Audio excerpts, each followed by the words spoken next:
Hi friends, welcome to Sathya's life style channel. இன்றைக்கி நம்ம பார்க்க போகிற ரெசிபி ஒரு சட்னி ரெசிபி தான். டிஃப்ரெண்ட்டான சட்னி, டேஸ்ட் சூப்பராக நல்லாயிருக்கும். பச்சை மிளகா சட்னி தான் இன்றைக்கி நம்ம பார்க்க போகிறது. காரம்லாம் அவ்வளோவா இல்லாமல் நல்ல டேஸ்ட்டு சூப்பராக இருக்கும். இது எப்படி பண்ணலான்றதை பார்க்கலாம். சட்னி பண்ணுறதுக்கு நான் பேனில் நல்லெண்ணெய் எடுத்திருக்கேன். ஒரு கரண்டி போல் நல்லெண்ணெய் எடுத்திருக்கேன். ஃபஸ்ட்டு ஒரு ஸ்பூன் போல் கடலைப்பருப்பு சேர்த்துக்கிறேன். அதே அளவுக்கு உளுத்தம்பருப்பு எடுத்துக்கிறேன். இது ரெண்டுத்தையுமே நல்லா பொன்னிறம் ஆகிற வரைக்கும் நம்ம நல்லா வறுத்து எடுத்துக்கலாம். லைட்டாக பொன்னிறம் ஆகிட்டு இருக்கு. இப்போ நான் ஒரு 8 போல் பச்சை மிளகாய் கட் பண்ணி எடுத்து வச்சுருக்கேன். அதை ஆட் பண்ணிக்கிறேன். அது கூடவே ஒரு 8 பல் போல் பூண்டு சேர்த்துக்கிறேன்.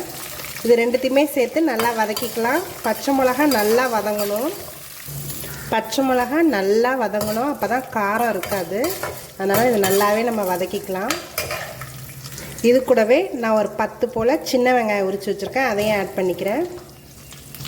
இந்த வெங்காயத்தையும் சேர்த்து நல்லா வதக்கிக்கலாம். எல்லாமே நல்லா வதங்கிடுச்சு. பார்த்திங்கனாலே தெரியும், நல்ல பச்சை மிளகாலாம் நல்லா வதங்கிடுச்சு, வெங்காயமும் நல்லா வதங்கிடுச்சு. இப்போ நம்ம நிறுத்திடலாம். இந்த அளவுக்கு வதங்கினா போதும். இப்போ நான் இந்த சூட்டோடையே தேங்காய் நல்லா ஒரு 2-3 டீஸ்பூன் தேங்காய் துருவி எடுத்து வச்சுருக்கேன். அதையும் ஆட் பண்ணிக்கிறேன்.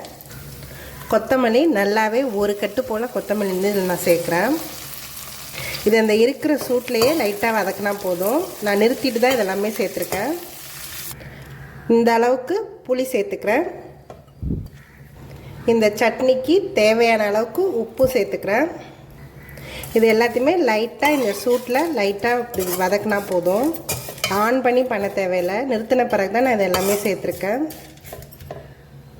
இது நல்லா கூலானோன்னே நம்ம இதை அரைச்சி எடுத்துக்கலாம்.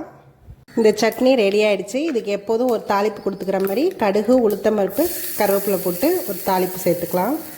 இந்த சட்னி நல்லா டேஸ்ட்டாக இருக்கும். அதுவும் நல்லெண்ணெயில் நல்லா வதக்கியிருக்கிறதுனால அந்த நல்லெண்ணெயோட வாசத்தோட இந்த கொத்தமல்லி எல்லாம் சேர்ந்து பச்சை மிளகாய் வதங்கின வாசம் எல்லாமே சேர்ந்து இந்த சட்னி சூப்பராக இருக்கும். இதை நீங்களும் உங்கள் வீட்டில் ட்ரை பண்ணி பாருங்கள். என்னோடய வீடியோஸ் எல்லாத்தையும் பாருங்கள். மறக்காமல் எங்கள் சேனலை சப்ஸ்கிரைப் பண்ணுங்கள். தேங்க்யூ ஃபார் வாட்சிங்.